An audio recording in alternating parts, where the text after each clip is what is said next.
Bismillahirrahmanirrahim. Assalamualaikum warahmatullahi wabarakatuh. Hai, apa kabar kalian semua?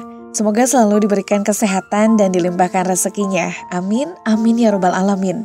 Selamat datang kembali di channel Nisa Story. Bersama saya Nisa tentunya yang akan setia menemani hari-hari kalian dengan kisah-kisah yang menarik dan semoga bisa menghibur. Kali ini Nisa akan menceritakan kisah yang berjudul Pengkhianatanmu Akhirnya Menghancurkanmu Mas, Part 2. Oke, sebelum lanjut ke ceritanya, Nisa berharap untuk subscribe channel ini dan aktifkan juga lonceng notifikasinya ya, biar kalian gak ketinggalan cerita terbaru dari Nisa. Biar gak penasaran, let's get straight to the story.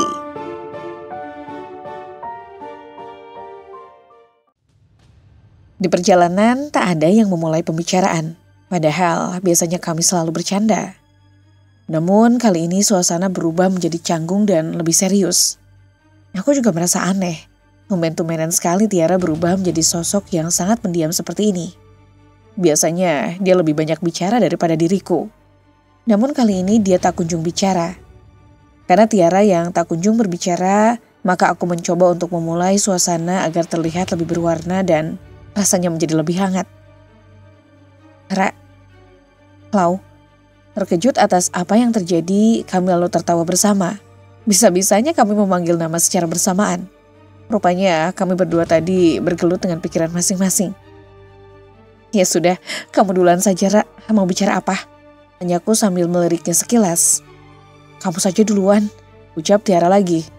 Aduh, ada saja ingin menentukan siapa yang berbicara lebih dulu pun, kami harus melakukan perdebatan terlebih dahulu. Karena tak ingin memperpanjang perdebatan, aku lalu segera memulai apa yang ingin kukatakan padanya. Jadi, bagaimana? Tanyaku padanya. Bagaimana apanya? Tiara menjawab cepat sambil mengerutkan dahi.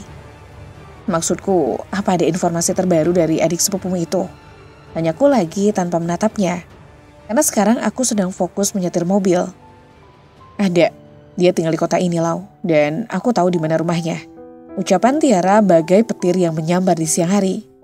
Aku mengerem mobil dengan sangat mendadak, sehingga hampir saja kepala Tiara bertumpukan dengan bagian depan mobil.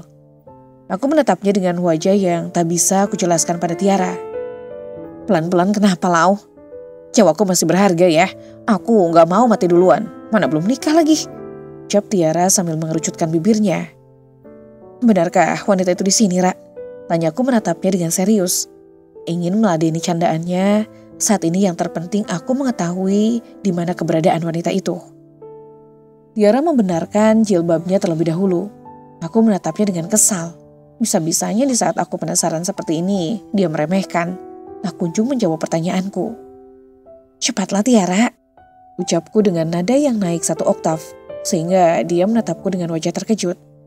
Iya, informasi yang kudapat, dia memang tinggal di sini Lau. Sebentar aku lihat ponsel dulu, ucapnya lagi, lalu mengeluarkan ponselnya dari dalam tas. Aku mengangguk membiarkan ia mengambil ponselnya terlebih dahulu. Jiwa tak sabaranku meronta-ronta. Rasanya ingin segera cepat menghampiri wanita penghancur rumah tanggaku, lalu menjambak rambutnya hingga lepas dari kulit kepalanya. Sadis sekali caraku berpikir. Bisa-bisa nanti aku yang malahan masuk penjara karena sudah melakukan penganiayaan terhadap orang lain. Ini alamatnya Lau, ucap Tiara kembali, lalu menyerahkan ponselnya padaku. Aku menyipitkan mata melihat alamat itu. Ini seperti tempat yang kukenal. Aku tak bisa mengetahuinya pasti. Namun sepertinya tempat ini memang tak asing dari pikiranku. Entah benar atau tidak. Ayo kita ke sana, Ra. Ucapku lalu menghidupkan mesin mobil. Bagaimana dengan ibu? Tanya Tiara kembali. Aku terdiam sejenak. Tenang saja, di rumah ada Binarti. Ibu akan baik-baik saja. Ucapku lagi. Baiklah, ayo kita membuat wanita penggoda itu mati kutu. Ucap Tiara lagi. Jangan terlalu barbar, Ra. Aku tak ingin masuk ke dalam penjara. Ucapku padanya. Tenang saja Lau, kita akan bermain dengan cara diam-diam menghancurkan. Bagaimana menurutmu?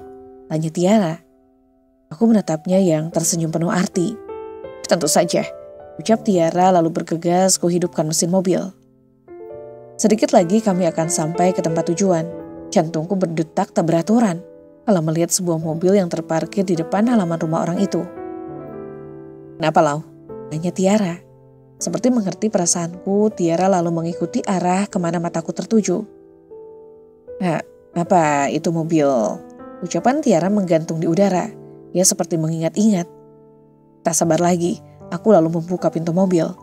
Tiara mengikutiku dari belakang dengan tangan gemetar. Aku mencoba mengetuk pintu perlahan. 2-3 kali pintu tak kunjung terbuka. Aku bergerak dengan gelisah karena sangat penasaran dengan apa yang berada di dalam sana. Ternyata pintu itu tak terkunci. Jadi dengan penuh keberanian, aku membuka sendiri pintu itu dengan perlahan. Betapa terkejutnya aku. Pantas saja mereka tak ada yang mendengar bunyi ketukan pintu. Rupanya di sana sedang mengadakan acara. Entah acara apa yang dilakukan mereka. Dan yang lebih menyakitkan, aku melihat Mas Alif duduk tertawa di sana dengan seorang perempuan yang duduk di pangkuannya. Hatiku rasanya teramat sakit.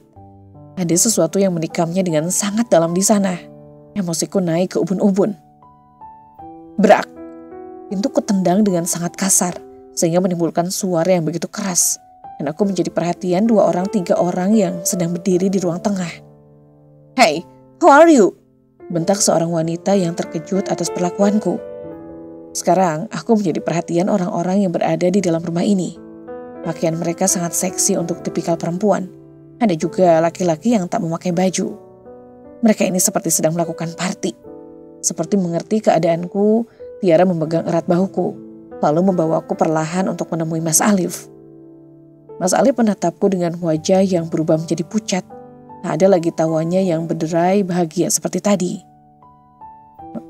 Mas, ucapku dengan suara tercekat di tenggorokan. Ini yang kamu bilang tidak mencintainya. Lalu siapa yang berada di pangkuanmu sekarang? Tanyaku dengan suara yang tercekat. Sakit sekali rasanya melihat laki-laki yang baru kemarin mengungkapkan bahwa ia mencintaiku. Sekarang di depan mata kepalaku sendiri bermesraan. Wanita yang berada di pangkuan Mas Alif menjauh. Memperkirakan usianya sekitar 27 tahun.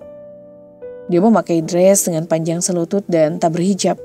Wanita itu turun dari pangkuan Mas Alif dan menatapku dengan pandangan yang entah. Dek, kenapa kamu kesini? Tanya Mas Alif dengan wajah pucatnya. Aku berjalan maju menghampirinya. Plak, ini untuk rasa sakitku, Mas. Plak, sekali lagi aku melayangkan tamparan di pipinya. Dan ini untuk pengkhianatanmu padaku. Tak puas rasanya aku ingin maju menjambak rambut wanita itu. Seperti paham akan gerakanku, Mas Alif lalu maju menghalangi aku untuk melakukan perbuatan yang lebih jauh. Dek, istighfar dek, ucap Mas Alif. Dia membawaku dalam pelukannya. Aku memberontak dengan kasar, lalu meninju perutnya sehingga ia mengadu kesakitan. Kamu yang istighfar, laki-laki penafsu yang tak cukup satu wanita. Wanita penggoda yang bisanya merebut suami orang. Sini kamu, teriakku dengan kasar. Wanita itu seperti ketakutan. Mas Alif pun menatapku tak percaya. Aku yang terkenal dengan sosok manja, pendiam dan peduli terhadap sekitar. Sekarang berubah menjadi singa yang begitu kelaparan. Kau ingat, basic kita bukan begini. Kalau wanita itu mati duluan gak lucu jadinya. Tiara menarik tanganku setelah berbisik seperti itu. Tatapanku berubah menjadi sendu. Tak sadar aku sudah menguasai sifat marah setan. Dengan langkah gontai, Tiara membawaku keluar rumah. Orang-orang yang berada di dalam ruangan ini menatapku dan Mas Alif dengan pandangan yang sulit diartikan. Aku salah target, Lau. Dia sepertinya lebih pantas dipanggil adik oleh Alif. Aku juga lupa menanyakan pada adik sepupuku berapa umur wanita itu, ucap Tiara. Aku menggeleng dengan pelan, lalu hendak berlari masuk ke dalam rumah kembali. Tak puas rasanya jika tak menjambak wanita itu. Mau kemana? Ayo masuk ke dalam mobil, ucap Tiara dengan nada tegas. Dia membawaku dengan paksa, seolah-olah aku adalah seorang tahanan.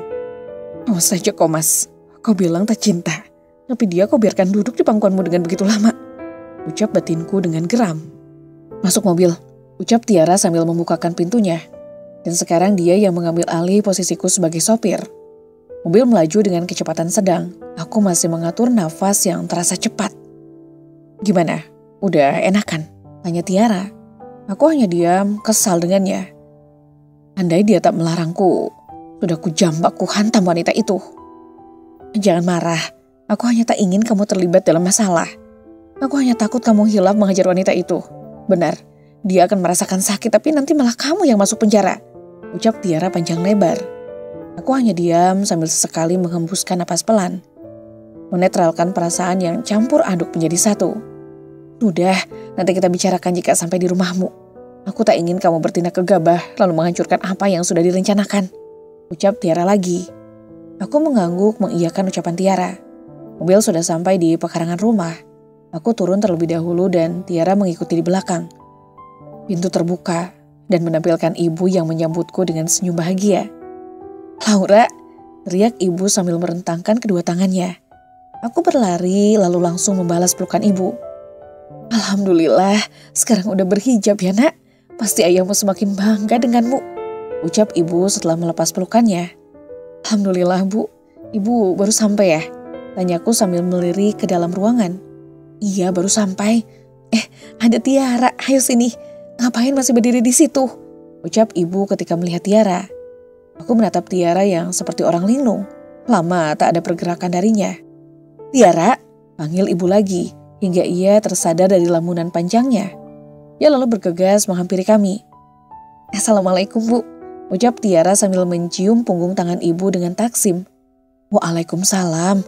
Duh, calon mantu tambah cantik aja. Ucap ibu sambil mengusap pucuk kepala Tiara. Ibu memang begitu. Ia menyayangi Tiara sama seperti menyayangiku juga. Tiara sudah dianggap ibu seperti anak sendiri. Pipi Tiara merah merona. Mungkin karena malu atau lebih tepatnya merasa tersanjung dipuji ibu seperti itu. Ayo masuk Ra, pasti kamu capek kan? Kataku sambil menggandeng tangannya. Entah kenapa Tiara seperti orang yang terlihat bingung. Apakah karena rasa grogi bertemu dengan calon mertuanya? Iya, jawab Tiara lalu ikut berjalan di sampingku, disusul oleh ibu di belakang. Gak usah grogi ketemu sama calon mama mertua, ujarku padanya. Lebih tepatnya menggoda dia yang terlihat salah tingkah sekarang. Kami duduk di ruang tamu, ibu mengeluarkan bingkisan untuk kami bermacam-macam. Inilah yang kunantikan. Setiap ibu kemari, ia akan membawakan beraneka makanan yang selalu kurindukan. Duh, ibu tahu aja kalau Laura rindu masakan ibu, ucapku sambil tersenyum dan berlari memeluknya dengan erat. Sebenarnya bukan tentang masakan, tapi juga ingin secepatnya menceritakan pada ibu apa yang saat ini kuhadapi. Iya dong, kan kamu anak ibu, ucap ibu sambil mengusap lenganku. Dia mengusapnya dengan lembut, penuh kasih sayang, hingga membuatku hampir menangis. Alif mana? Tanya ibu yang langsung melirik ke sana kemari, mencari keberadaan menantu tak tahu dirinya itu. Aku terdiam mematung, tak tahu harus menjawab apa. Apa sekarang aku harus mengatakannya pada ibu? Ibu menatapku dengan seksama, dia mengerutkan dahinya, lalu tangannya bergerak memegang wajahku. Mata kamu kenapa kok kayak bengkak gitu? Tanya ibu sambil memperhatikan wajahku. Kamu habis nangis nak? Tanya ibu lagi. Aku masih diam. Tiba-tiba dadaku terasa sesak. Aku langsung kembali memeluk ibu dengan erat. Ibu terkejut mendapatkan perlakuanku seperti ini. Kenapa nak? Ucap ibu sambil memegang bahuku. Aku masih tak mampu menjawabnya. Kutumpahkan dulu seluruh keresahanku dalam pelukan wanita yang sudah melahirkan seorang Laura ini. Ibu ingin melihat wajahku, namun aku mempererat pelukan padanya. Tiara mengusap punggungku seolah-olah memberikan kekuatan. Ada apa? Cerita sama ibu, ucap ibu lembut. Lama aku masih menumpahkan rasa sakitku. Mas Alif bu, ucapku sambil melepas pelukan dan menangis terseduh-seduh. Kenapa dengan dia? Tanya ibu lagi. Dia Mas Alif menikah lagi bu, ucapku dengan linangan air mata yang semakin deras. Ibu terdiam begitu lama lalu menatapku dalam. Astagfirullah. Lirih suara ibu terdengar. Aku tahu pasti ibu sekarang juga mengerti bagaimana perasaan anak perempuan satu-satunya ini. Sini peluk nak. Seperti paham dengan kondisiku, ibu dengan sendirinya memberikan dekapan padaku dengan tenang. Yang mengusap pucuk kepala ini. Pantas saja beberapa hari ini perasaan ibu tak enak. Seperti ada yang terjadi padamu. Ternyata memang benar adanya. Kamu sekarang sedang dalam masalah. Ibu tak tahu harus bersikap seperti apa. Namun, mendengar kamu diduakan seperti ini, ada amarah yang bergejolak dalam hati ibu. Seumur-umur ibu, ayah, abangmu sekalipun tak pernah membuatmu menangis terus-menerus. Tapi sebelum itu, ibu ingin bertanya padamu. Apa kamu punya buktinya, nak? Jangan langsung menebak. Takut itu akan menjadikan fitnah. Bukankah fitnah itu lebih kejam, nak? Ucap ibu terdengar seperti meragukanku. Wajar saja, apalagi Mas Alif selama ini berperilaku sangat baik. hingga siapapun yang mendengar berita tak akan mungkin percaya begitu saja. Ini bukan fitnah, Bu. Bahkan Laura memergokinya sedang duduk bersama wanita itu. Dan lebih menyakitkan, wanita itu duduk di atas pangkuan Mas Alif, Bu. Hati Laura sakit. Ucapku lagi. Jangan menangis, nak. Air matamu terlalu berharga menangisi lelaki seperti dia. Ucap ibu dengan nada tegas. Dia memegang bahuku erat. Ibu menatap mataku seperti mengisyaratkan sesuatu. Kami seperti menyalurkan energi satu dengan yang lainnya. Apa yang ingin kamu lakukan sekarang? Tanya ibu serius. Aku ingin bercerai dengan Mas Alif, Bu. Kualihkan pandangan pada Tiara. Tiara membelalakan matanya. Tidak bisa, jangan sekarang. Kalau kamu melepaskannya sekarang, yang ada wanita pemuda itu akan merasa menang, Lau. Jangan sekarang, kita harus bermain-main dulu dengan mereka. Ucap Tiara langsung menolak keinginanku. Tapi aku tak bisa terus-terusan bertahan jika itu hanya menyakiti diriku, Ra. Ucapku. Tenang saja, sekarang ada aku dan ibu. Tugasmu hanya berpura-pura menerima kehadiran wanita itu. Bersikap seolah-olah biasa-biasa saja. Setelah itu baru kita hempaskan mereka. Ucap Tiara bersemangat. Apa aku bisa, Ra? Tanyaku menatapnya sendu. Pasti bisa, ucap Tiara penuh penekanan. Lalu tangannya bergerak menghapus air mata di pipiku. Semuanya cukup diam, biar aku dan ibu yang bekerja. Ucap Tiara lagi. Ia saling menatap dengan ibu lalu tersenyum penuh makna. Malam ini aku tidur di rumahmu. Aku ternganga, berarti Tiara sudah menyiapkan suatu rencana untuk Mas Alif. Aku hanya mengangguk lalu menunggu apa yang dilakukannya. Saat malam hari, Mas Alif tak kunjung pulang ke rumah. Bahkan saat aku pergi meninggalkan rumah wanita penggoda itu, tak ada sedikit pun niat Mas Alif untuk menghentikan langkahku. Alif kok belum pulang aja ya? Tanya ibu sambil mondar-mandir di hadapanku dan Tiara. Lagi ngapelin madunya kali, Bu? Ucap Tiara yang langsung belak-belakan. Terlihat sekali ketidaksukaannya pada Mas Alif dan juga perempuan itu. Ibu sebenarnya setuju saja jika kamu ingin bercerai. Tapi untuk saat ini, jangan meminta hal itu. Ibu takut dia melakukan sesuatu yang berbahaya pada kita berdua. Apalagi ayahmu sekarang sedang tugas di luar daerah. Ucap ibuku. Aku paham kenapa Tiara menyuruhku untuk tidak melakukan hal gegabah. Mas Alif bisa saja mencelakai kami. Lalu ia merangkai rencana seolah-olah tak terjadi apa-apa. Bisa dibilang dia memanipulasi keadaan yang sebenarnya. Baiklah, aku harus lebih cerdas darinya. Tiba-tiba terdengar mesin mobil di halaman rumah kami. Aku tebak itu pasti mobil Mas Alif. Ingat rencana awal kita, ucap Tiara. Kami bertiga lalu bersanda gurau di ruang tamu, menunggu waktu ketika Mas Alif masuk ke dalam rumah. Belasan menit tak kunjung terbuka pintu rumahku. Dan akhirnya pintu terbuka perlahan. Dek, tolong dengarkan penjelasan Mas terlebih. Ucap Mas Alif terpotong ketika matanya saling bertatapan dengan mata ibu. Ibu, ucap Mas Alif tergagap. Tiba-tiba muncul sosok seseorang di belakangnya yang membuat emosiku semakin meluap. Tanpa sadar keluar dari bibirku bahasa mutiara untuknya. Wanita celang, geramku. Kedua telapak tanganku terkepal erat. Tiara tiba-tiba memegang lenganku. Rencana kita jangan sampai berantakan, bisiknya pelan. Aku lalu menghembuskan napas pelan lalu mencoba untuk tersenyum. Ibu kok di sini? Tanya Mas Alif dengan nada gugup. Hancuran menantimu, Mas. Batinku tersenyum penuh makna. Iya dadakan, kangen aja sama putri ibu. Ibu mengusap punggung tanganku. Itu siapa sama kamu? Tanya ibu seolah-olah tak tahu. Dia, Mas Alif seperti kesulitan untuk menjawab. Dia menatapku seakan-akan meminta pertolongan. Dia pembantu baru di rumah ini, Bu. Jawabku yang berhasil membuat mata Mas Alif melotot ingin keluar. Waduh, pembantu baru ya. Bagus dong, bisa bantu bersih-bersih. Ucap ibu tersenyum sumringah. Iya, Bu. Ya udah, Mas pembantu barunya biar aku aja yang nyiapin kamar buat dia.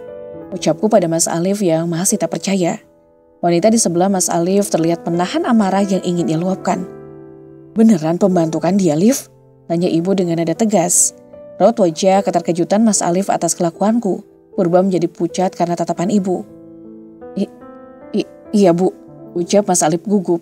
Aku tersenyum penuh kemenangan di sini. Awas saja kau wanita penggoda. Kubuat dirimu tersiksa di sini.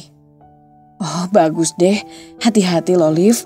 Zaman sekarang pelakor di mana-mana. Dia berusaha ngambil laki orang dengan cara apapun. Takutnya yang ini juga gitu. Ibu berucap dengan nada ketus dan tatapan sinisnya. Ya udah. Nama pembantu baru ini siapa? Tanya ibu masih dengan tatapan sinisnya.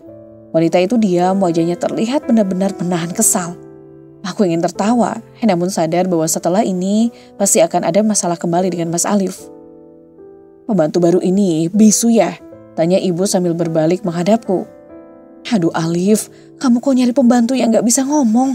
Kalau Laura perlu apa-apa, terus dia gak ngerti gimana? Tanya ibu berbicara seolah-olah kesal dengan pilihan Mas Alif. Namanya Debbie Alicia, Bu. Mas Alif menjawab dengan nada dingin.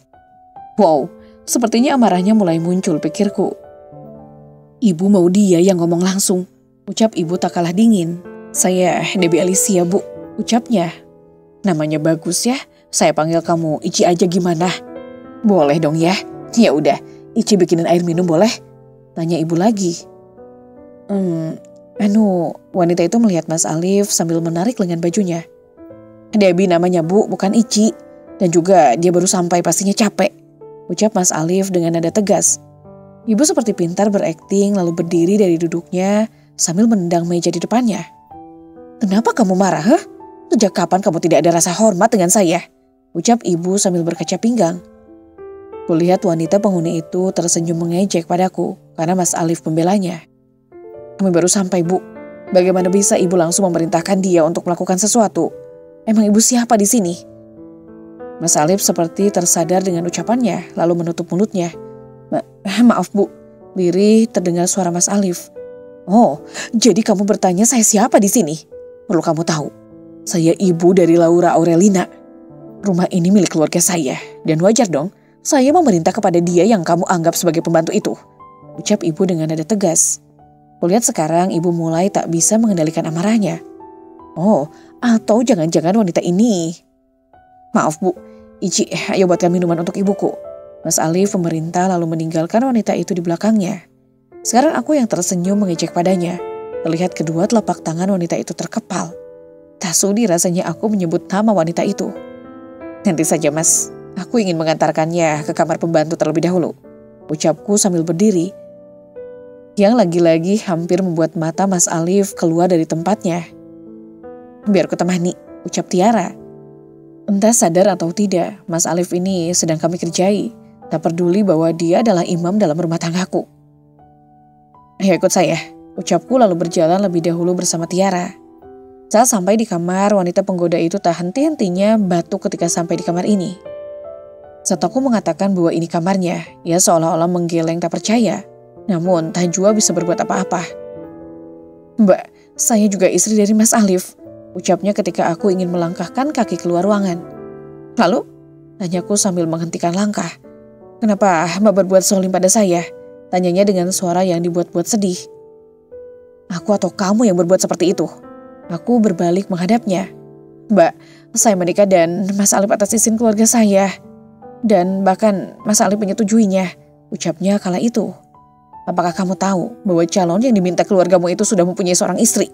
Ucapku penuh penekanan. Ia memegang erat dress yang dia gunakan. Atau jangan-jangan pernikahan kalian dipenuhi dengan kebohongan? Oh, atau Mas Alif yang mengatakan pada keluargamu bahwa dia masih sendirian, iya? Bentakku padanya. Jawab, punya mulut kan kau? Teriakku lagi. Aku benar-benar dibuat emosi olehnya. Aku... Siapa kamu sebenarnya? Kenapa kamu hadir ke dalam kehidupan kami? Apa motif yang ada di kepalamu? Aku memotong ucapannya terlebih dahulu. Tiba-tiba dia berdiri dari duduknya dan tersebut ke arahku. Kamu akan tahu sedang berhadapan dengan siapa nanti, Mbak. Dia menatapku penuh kebencian. Aku lalu mendekatinya, tak ada lagi rasa takut di wajahnya. Dan kamu akan tahu apa saja yang bisa kulakukan untuk menyingkirkanmu. Ucapku dengan santai, lalu mendorong bahunya pelan. Wanita ular, desis seseorang di belakangku. Ternyata itu adalah Tiara. Kita lihat Mbak, kamu atau aku yang mendapatkan Mas Alif seluruhnya. Ucap wanita penggoda itu dengan angkuh. Dan aku tak peduli, karena aku percaya dengan takdir dan jodohku. Sejauh apapun dia melangkah pergi, pasti akan kembali ketika sudah ditetapkan bersamaku. Tapi jika dia tak kembali, berarti dia bukan yang terbaik untukku. Sesempil itu kawan, ucapku sambil tersenyum penuh makna. Tentu saja, kamu harus ikhlas, karena sepertinya Mas Alif akan memilihku. Perlahan-lahan akan kubuat dia jatuh dalam pelukanku. Ucapnya lagi. Terserah, Jangan terlalu percaya diri dahulu. Mas Alif hanya kasihan padamu. Ucapku lalu meninggalkannya. Wanita itu benar-benar ingin kuberi cabai sepertinya mulutnya itu. Tenang, ada aku di sini, ucap Tiara. Kebetulan di rumahku ada 5 kamar, 2 kamar untuk kamar pembantu dan 2 untuk keluarga yang mampir ke rumah. Satunya tentu saja sebagai kamar utama kami. Sudahlah, jangan terlalu dipikirkan omongan wanita itu. Dia selain pintar membuat drama juga pintar dalam berkata. Ucap Tiara mengusap bahuku. Iya, aku tak peduli dengan apa yang dia bicarakan. Yang kutakutkan hanya satu. Dia bisa mengambil Mas Alif dengan gampangnya. Ucapku risau. Jika dia tergoda, berarti dia sudah siap untuk kehilanganmu. Ucap Tiara tegas. Terima kasih selalu ada. Ucapku pada Tiara. Tiara membalas dengan senyuman. Malam hari. Kami duduk saling berhadapan di meja makan. Sehabis pulang Mas Alif sama sekali tak ada mengajakku berbicara. Aku pun tak ingin mengajaknya berbicara. Dia yang salah, kenapa harus aku yang memohon padanya? Sedangkan wanita penggoda itu dia sedang berkutat di dapur. Kalau aku tahu dia tak bisa memasak. Sesekali wanita itu berteriak kesakitan entah sengaja mencari perhatian atau memang terkena cipratan minyak panas saat menggoreng ikan. Terlihat dari sorot mata Mas Alif ingin membantu. Tapi enggan ketika melihat ibu yang langsung berdiri menghampiri wanita itu. Kamu kok teriak-teriak sih? Gak bisa masak atau gimana? Tanya ibu dengan nada membentak, layaknya majikan yang jahat. Wanita itu menggelengkan kepala pelan. Waduh, nemu di mana kamu pembantu seperti ini, Liv? Bisa-bisa saya pecat dia kalau gak bisa apa-apa di rumah ini. Ya sudah, kamu bersih-bersih rumah saja. Biar Binarti yang memasak. Saya tak mau anak saya Laura memakan masakan yang tak bergizi. Ucap ibu dengan nada ketus. Mas Alif menghembuskan napasnya dengan pelan. Dek. Mas Alif memanggilku dengan nada lembut. Hampir saja telapak tangannya mengenai punggung tanganku. Tolong bantu Debbie, kasihan, pasti dia lelah. Ucap Mas Alif. Aku hanya meliriknya sekilas. Enak saja, dia berani berbuat harus berani bertanggung jawab. Batinku. Kamu ingin ibu mengetahuinya? Tanyaku tanpa menatapnya. Mas Alif terdiam lalu bergegas mengambil air putih untuk diminumnya. Karena tergesa-gesa dia sampai tersedak oleh kelakuannya sendiri. Kasian. Selesai makan malam, wanita itu disuruh ibu untuk mencuci piring. Dia menurut saja tanpa ada perlawanan. Namun ketika wajahnya benar-benar tercipta sebuah amarah yang dengan kuat ia pendam. Biar saja. Aku melangkahkan kaki menuju kamar utama milikku dan Mas Alif. Ibu sepertinya sudah beristirahat di dalam kamar karena lelah. Aku lihat Mas Alif di sini, mungkin saja ia sedang bersama istri keduanya. Mataku fokus pada cincin yang melingkar pada jari manis milikku. Tak percaya rasanya jika Mas Alif benar-benar telah mengkhianatiku begitu dalam. Dia menciptakan sebuah rasa sakit di hati, tapi dia seolah-olah tak peduli. Melepaskan cincin itu perlahan, lalu menyimpannya di dalam kotak perhiasan. Biarlah, anggap saja dengan ini hubunganku dan Mas Alif sudah berakhir. Pintu terbuka dan menampilkan sosok Mas Alif di sana. Dek, sudah sholat Isya? Tanyanya sambil melepaskan jam tangan. Aku hanya diam tanpa menjawab pertanyaannya. Ayo kita sholat berjamaah. Mas tahu kamu belum sholat. Ucapnya lagi. Aku hiraukan kembali yang ia ucapkan. Melangkahkan kaki menuju tempat berwudu lalu bergegas keluar. Disusul oleh Mas Alif, lalu kami melaksanakan sholat berjamaah seperti biasanya. Selesai sholat, Mas Alif menghadapku dan langsung mengelurkan tangannya. Ku sambut tangan itu namun hanya sebentar. Setelahnya aku bangkit dan melakukan perawatan pada wajah milikku.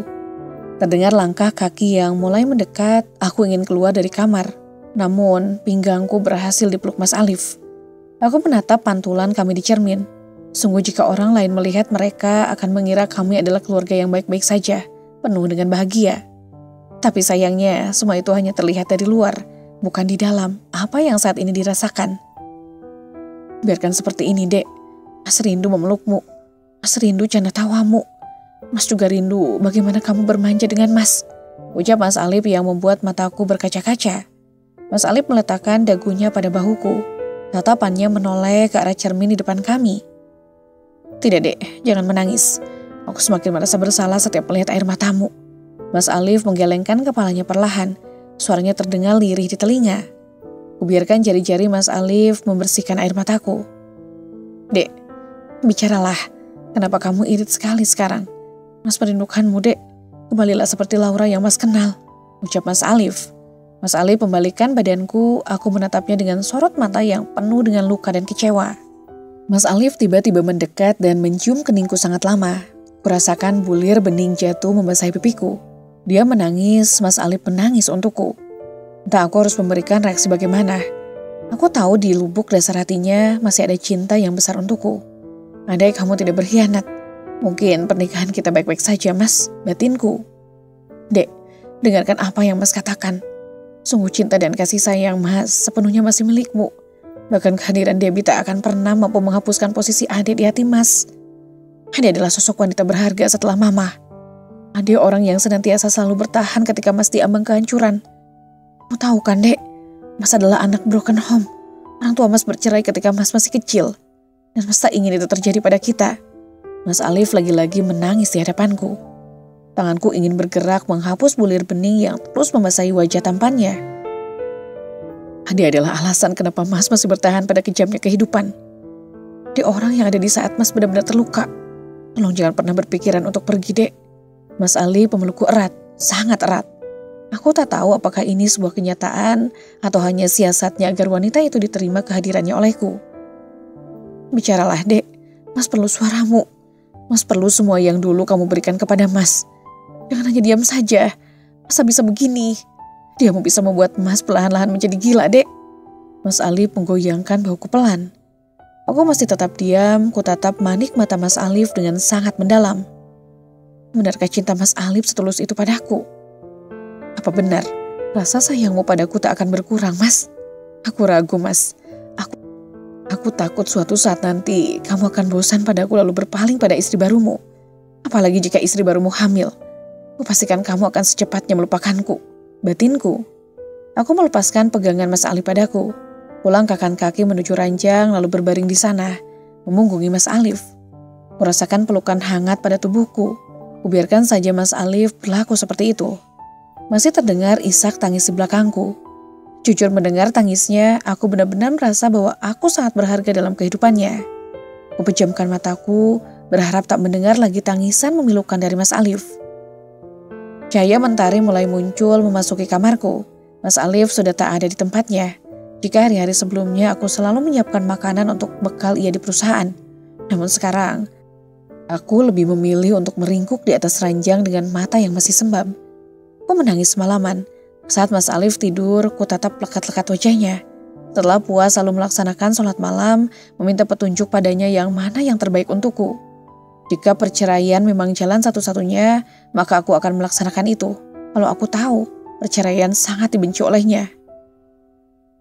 Ketukan di pintu membuatku menoleh. Sudah bangun, Dek. Mas membawakan nasi goreng untukmu. Pagiku disambut dengan senyuman teduh dan tatapan penuh cinta dari Mas Alif. Mas membuatkan nasi goreng spesial untuk Adek. Makan ya, ucap Mas Alif sambil mendekat. Aku diam. Kamu mau Mas siapin? Tanyanya. Aku menggeleng pelan lalu memunggunginya kembali. Terdengar helaan napas yang keluar dari mulutnya. Dek, tetaplah bertahan dan jangan pernah berpikir untuk meninggalkan Mas. Dia mengusap bahuku pelan. Ada nggak janji, Mas? Jawabku ketus. Usapannya terhenti. Mungkin dia terkejut dengan ucapanku. Mas senang akhirnya ada yang mau bicara pada Mas, walaupun dengan mengeluarkan kata-kata yang menyakitkan. Tapi percayalah, Dek, apapun akan Mas lakukan agar kamu tetap bertahan di sisi Mas, ucapnya. Aku bergeming tak menjawab ucapannya. Mas berangkat kerja dulu ya sayang. Makanannya jangan lupa dimakan. Mas Alif mencium puncak kepalaku, lalu terdengar langkah kaki yang mulai menjauh. Setelah Mas Alif pergi, ku tatap nasi goreng yang dibuatnya. Maaf Mas, jika nanti kita sudah tak bersama, aku harap kamu akan baik-baik saja tanpa kehadiranku. Gumamku menahan sesak di dada. Kubiarkan nasi goreng itu lalu bergegas membersihkan diri. Hari ini aku tak berniat untuk ke toko, keluar kamar pun rasanya enggan. Itu tiba-tiba terbuka dan menampilkan sosok ibu di sana. Ibu mendekatiku, aku yang sedang memberikan vitamin pada wajahku terkejut dengan kehadirannya. Apa kamu menangis lagi, Nak? Tanya ibu yang duduk di tepi ranjang. Aku pikir lelaki soleh tak akan pernah berkhianat. Nyatanya aku salah, Bu. Aku tertawa sambil menatap pantulan diriku di depan cermin. Ibu bergeming tak menjawab ucapanku. Rupanya lelaki yang taat agama masih bisa tergiur dengan kepalsuan dunia. Nafsunya tak bisa terkendalikan rupanya, Bu. ucapku lagi. Siapa yang membuatkan sarapan ini? Bukankah Bu Narti bukan memasak nasi goreng? Sedangkan wanita itu masih berkutat dengan sapu dan pel, ucap ibu lagi. Sudahlah Bu, biarkan saja apa yang dilakukan wanita itu. Membalasnya pun tak akan mengurangi rasa luka di dalam sana, Bu. Mas Alif yang ada hanya akan semakin merasa kasihan pada wanita itu, ucapku pada ibu. Merasakan tangan yang memegang bahuku. Allah tidak akan memberikan ujian pada hambanya jika ia tak mampu menjalankannya. Percayalah nak, kamu sekarang sedang dilatih untuk menjadi wanita yang kuat. Jangan terlalu larut dalam kesedihan nak, ucap ibu. Andai ibu tahu, Laura sudah sebisa mungkin berusaha mencoba untuk ikhlas dengan apa yang terjadi. Tapi tetap saja bulir-bulir bening ini tak bisa diajak kompromi ketika mengingat soal pengkhianatan Mas Alif, Bu. Ucapku lagi. Aku akan tetap menggugat cerai Mas Alif, Bu. Dan besok akan kulakukan itu semua. Lebih cepat lebih baik, bukan? Tanyaku pada ibu. Apapun keputusanmu, insya Allah ibu akan selalu mendukungmu. Jika itu mampu membuatmu bahagia, nak. Ucap ibu kembali. Mampukah aku? Hanya pertanyaan ini yang tiba-tiba muncul di dalam benakku. Apa kamu sudah yakin dengan keputusanmu? Tanya ibu padaku. 100% Laura yakin, Bu. Toh Mas Alif bisa bahagia tanpa harus ada Laura di sisinya. Ucapku pada ibu. Ibu hanya mengangguk. Ayo kita sarapan dulu, nanti kamu sakit. Ibu sudah memasak makanan kesukaanmu, ucap ibu. Aku bergegas menyelesaikan kegiatanku, lalu berjalan beriringan bersama ibu. Apa Tiara sudah bangun, Bu? Tanyaku pada ibu. Sudah, dia tadi membantu Bu Narti untuk memasak. Ibu mengapit lenganku.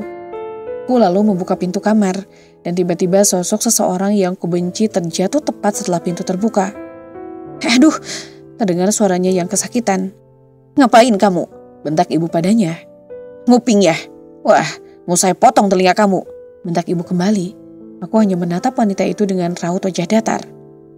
Saya... Ucapannya menggantung di udara. Nggak punya adab kamu ya? Pergi kamu dari rumah ini. Teriak ibu. Tunjuknya mengarah tepat pada wanita itu. Wanita itu tak berkutik sama sekali. Ia bahkan sesekali melirikku. Kamu tidak mendengar apa yang saya katakan? Ucap ibu penuh penekanan. Saya nggak bisa pergi. Jawab wanita itu dengan wajah polos. Tidak, saya tidak mengizinkan seseorang masuk ke rumah ini. Lagian, kamu hanya menambah sesak rumah ini. Katanya pembantu tapi nggak bisa ngapa-ngapain. Ucap ibu. Wajah wanita itu terlihat memerah. Pergi, teriak ibu kembali. Dia masih bergeming. Mungkin ibu sudah habis kesabaran. Jadi dia menuju kamar wanita itu. Aku mengikuti ibu dari belakang. Suasana di sini teramat sangat mencekam. Wanita itu berusaha menghalangi ibu untuk memasukkan bajunya ke dalam tas. Sedangkan ibu tetap bersikukuh melakukannya. Tiba-tiba wanita penggoda itu mendorong ibu dengan sangat kuat. Hingga tubuh ibu berbenturan dengan dinding. Saya juga istri sah dari Mas Alif. Bentaknya diiringi dengan teriakan yang melengking. Habis sudah kesabaranku di situ. Lak, tamparan keras kulayangkan padanya. Tak puas lalu kujambak kembali rambutnya. Kau boleh menyakitiku, tapi jika itu menyangkut tentang ibu, siap-siap dirimu kehilangan nyawa di tanganku. Ucapku penuh penekanan.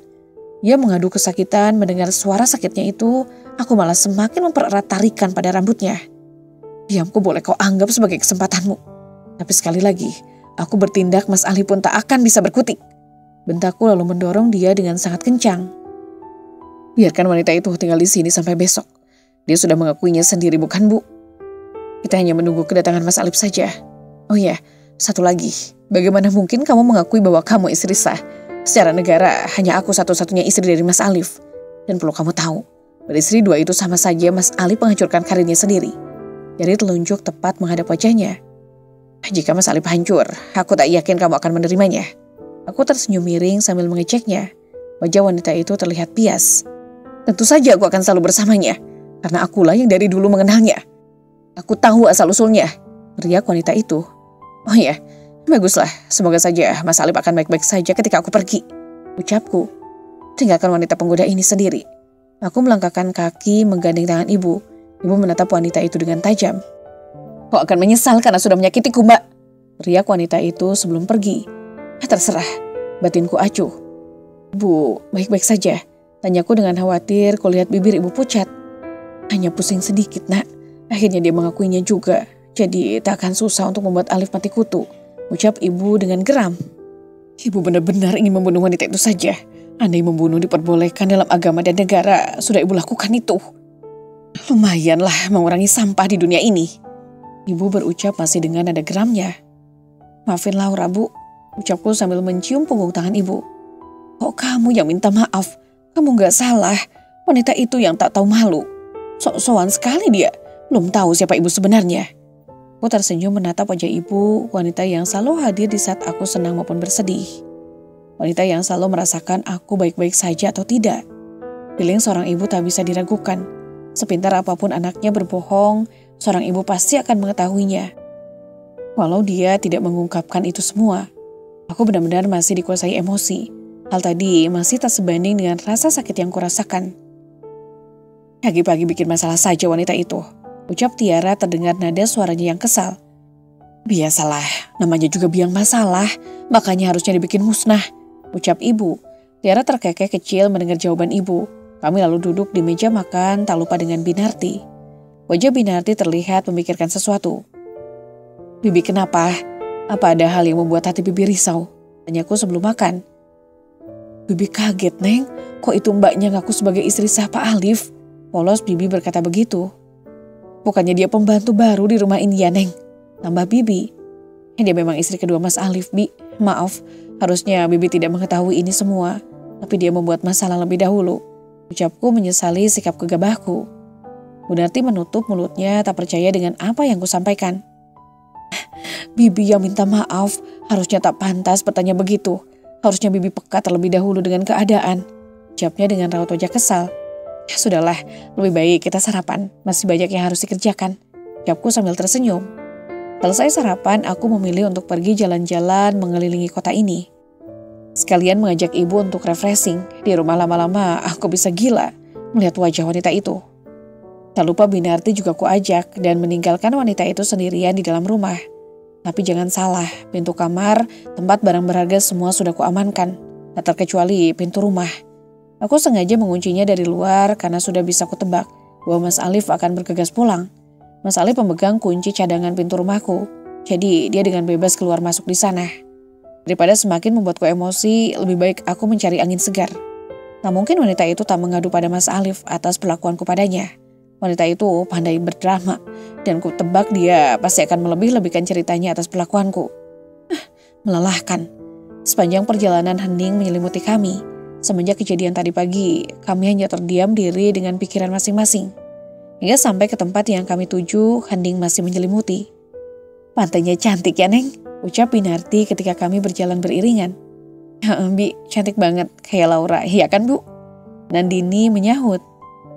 Mama lalu tersenyum. Iyalah, namanya juga keturunan ibu, pastinya cantik dan ganteng. Calon mantu ibu juga cantik kok, ucap ibu pada Tiara yang berhasil membuat wajahnya memerah. Ibu bisa aja bikin Tiara terbang, ucap Tiara sambil menutup wajahnya dengan kedua telapak tangan. Kami lalu tertawa bersama, sejenak aku melupakan rumitnya permasalahanku. Aku dan Tiara layaknya sepasang saudara perempuan, saling kejar-kejaran di pantai ini, melepaskan tawa yang hampir 2 hari tak muncul di wajahku. Karena lelah, aku memutuskan untuk membelikan air minum untuk mereka. Dengan langkah santai, aku menikmati desiran angin yang menerpa wajah. Sungguh damai, inilah kenapa aku sangat menyukai pantai dan lautan. Dua-duanya saling keterkaitan memberikan rasa nyaman. Asik berjalan sambil menutup mata, tak sengaja aku menabrak seseorang hingga aku terjatuh. Aduh, refleks kata itu yang keluar. Maaf Mbak, saya sengaja. Ucapnya yang membuat mataku melotot. Sebentar, aku seperti kenal suara ini, batinku. Aku mendongak menatap seseorang yang berada di depanku. Mataku terbuka dengan sempurna saat menatapnya. Tak menyangka bisa bertemu dengan dia lagi. Tangannya terulur berniat membantuku. Senyumnya benar-benar membuatku ingin menjidat kepalanya. Senyum tak berdosa. Kamu lagi. Ngapain kamu di sini? Ucapku setelah berdiri sambil berkaca pinggang. Ku tatap dia dengan garang, bukannya takut, dia malah mengejekku. Mbak lagi. Mbak mau teriak-teriak lagi ya di sini? Teriak biar saya temenin. Dia melihat ke arah pantai. Enak saja, enggak lah. Justru saya cari udara segar. Tapi waktu ketemu kamu sesak nafas saya jadinya. Aku mencabik kesal. Masa? Buktinya napas Mbak masih turun naik dengan santai gak ngos-ngosan. Ucapnya yang membuat aku menahan kesal. Bisa-bisanya bocah ini membuatku kesal. Yalah, kamu ngapain di sini? Pasti ngikutin saya kan? Telunjukku mengarah ke arah hidungnya. Sedikit lagi hampir mengenai hidung mancung itu. Dia memegang tanganku lalu menurunkannya hingga posisi tepat di samping badanku. Jika dilihat-lihat, laki ini sepertinya ada keturunan Arab, sama seperti Tiara. Alis tebal, hidung mancung, bulu mata lentik. Sempurna untuk wanita yang belum menikah. Hanya saja bocah ini begitu menyebalkan. Ingin segera kupukul saja rasanya. Jangan ngeliatin saya gitu. Ntar kalau Mbak jatuh cinta, saya nggak tanggung jawab. Ucapnya padaku yang membuatku membelalakan mata. Hampir saja tangan ini melayang memukulnya. Lagian, emang pantai ini punya siapa? Punya Mbak? Bukan toh? Jawabnya lagi yang membuatku merasa geram dengan bocah ini. Kalau dipikir-pikir, benar juga sih ya apa yang dia bilang. Pantai kan milik umum, siapa saja boleh berada di sini. Aduh Laura, bisa-bisanya mengajukan pertanyaan yang membuat diriku malu sendiri. Nggak bisa jawab kan Mbak? Kalau jalan jangan merem, tambah jelek saya lihat. Ucapnya yang membuat tanganku terkepal. Enak aja, dengerin saya baik-baik. Saya nggak akan suka sama kamu. Saya udah punya suami kok. Ucapku sambil berkaca pinggang menatapnya. Raut lelaki itu berubah menjadi terlihat murung. Aneh, batinku. Minggir, ucapku ketus melewatinya. Dalam hati ada rasa jengkel yang mendera. Tak mungkin, jangan sampai dia menyukaiku. Sangat tak wajar jika itu terjadi. Tingkahnya seperti masih bocah. Terlalu polos jika menyukai wanita sepertiku. Sepanjang jalan aku mengomel karena bertemu kembali dengannya. Lelaki yang hadir saat aku menumpahkan rasa sakit hati di danau. Anak muda itu benar-benar membuatku kesal setiap melihat wajahnya. Aku menoleh ke belakang, ternyata dia mengikutiku. Dia menampilkan senyum tipisnya untukku. Tumben, bukankah tadi dia senyum lebar hingga menampakkan gigi putihnya? Kamu ngapain ngikutin saya? Ucapku padanya sambil menaikkan satu alis. Saya mau beli minum. Ucapnya dingin, lalu berlalu meninggalkanku. Dasar aneh, gumamku. Aku lalu melangkahkan kaki menuju tempat orang yang berjualan air minum. Sesekali melirik lelaki muda di sebelahku. Dia nampak asik berbicara dengan orang lain. Apa aku ada salah bicara? Perasaan tadi dia masih meledekku. Terus sekarang kayak kulkas 12 pintu, tanya aku pada diri sendiri.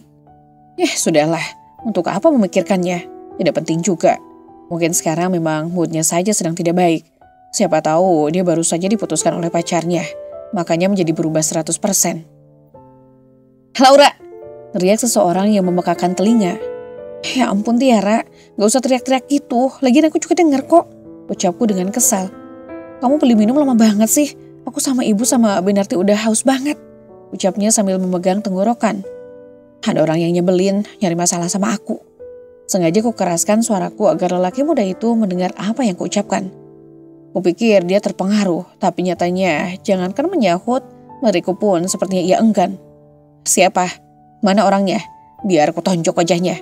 Ucap Tiara sambil mengangkat baju di pergelangan tangannya. Langsung kuhentikan aksinya. Aurat sayang, ucapku lembut pada Tiara. Iya, terlalu bersemangat aku buat ngajar orang yang nyakitin kamu. Ucapnya dengan cengiran khasnya. Mana sih orangnya? Tanya Tiara penasaran. Sudahlah, ayo kita pergi. Ibu pasti sudah menunggu. Ucapku menarik lengan milik Tiara. Oke deh, jawabnya. Saya orangnya Mbak. Teriak seseorang di belakang membuat langkah Tiara berhenti. Aku menarik lengan Tiara namun ia seperti enggan untuk bergerak. Tiara berpaling lalu menatap ke arah lelaki muda itu. Lama dia terdiam, begitu juga dengan lelaki muda itu. Dia menyipitkan matanya seolah-olah mengenali Tiara. Yoga! Teriak Tiara melengking. Aku sampai-sampai menutup telinga karena mendengar suaranya. Kak Tia! Jari telunjuk lelaki yang bernama Yoga itu seperti mengingat-ingat. Tiara lalu langsung menuju Yoga dan memukul pundaknya dengan keras. Kamu kapan pulang? Kok gak ngomong-ngomong? Ucap Tiara. Yoga mengusap pundaknya sambil mengaduh kesakitan. Aku meringis menatapnya. Baru beberapa hari ini sampai, waktu aku ke rumah kamu gak ada. Di mana kamu Kak? Tanya Yoga. Oh, aku nginep di tempat sahabatku. Oh ya, lau sini dulu. Teriaknya padaku. Sambil menggaruk kening yang tak gatal, aku menghampiri mereka. Kenalin gak? Ini namanya Laura. Nah, kalau ini namanya Yoga, Lau. Adik sepupuku. Ucap Tiara antusias. Aku mengangguk sambil meminum air yang dibeli. Oh, jadi ini... Ucapan Yoga menggantung di udara. Dalam hati aku pun berucap. Jika ini adik sepupu dari Tiara berarti Kita senasib, Mbak, tegasnya yang membuatku terkejut. Maafkan mantan pacar saya, Mbak. Ya, sudahlah, bukan salahmu. Untuk apa meminta maaf padaku?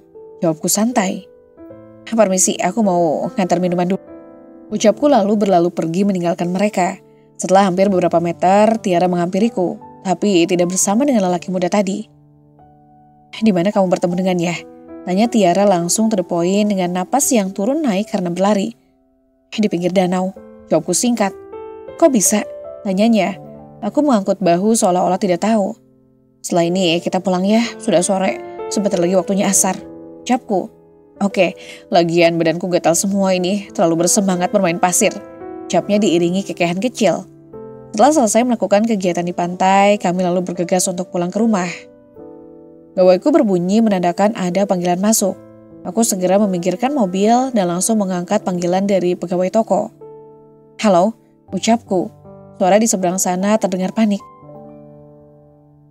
Bu, suaranya terdengar gugup. Ada apa, Dan? Tanyaku pada Dani, karyawanku. Bapak ngamuk-ngamuk sekarang di toko. Nyariin ibu, ucapnya dengan suara bergetar. Hening, aku terdiam. Semarah itukah dia denganku? Sampai-sampai harus datang ke toko milikku. Bu, terdengar panggilan suara lagi. Iya, apa Bapak masih di sana? Tanyaku padanya.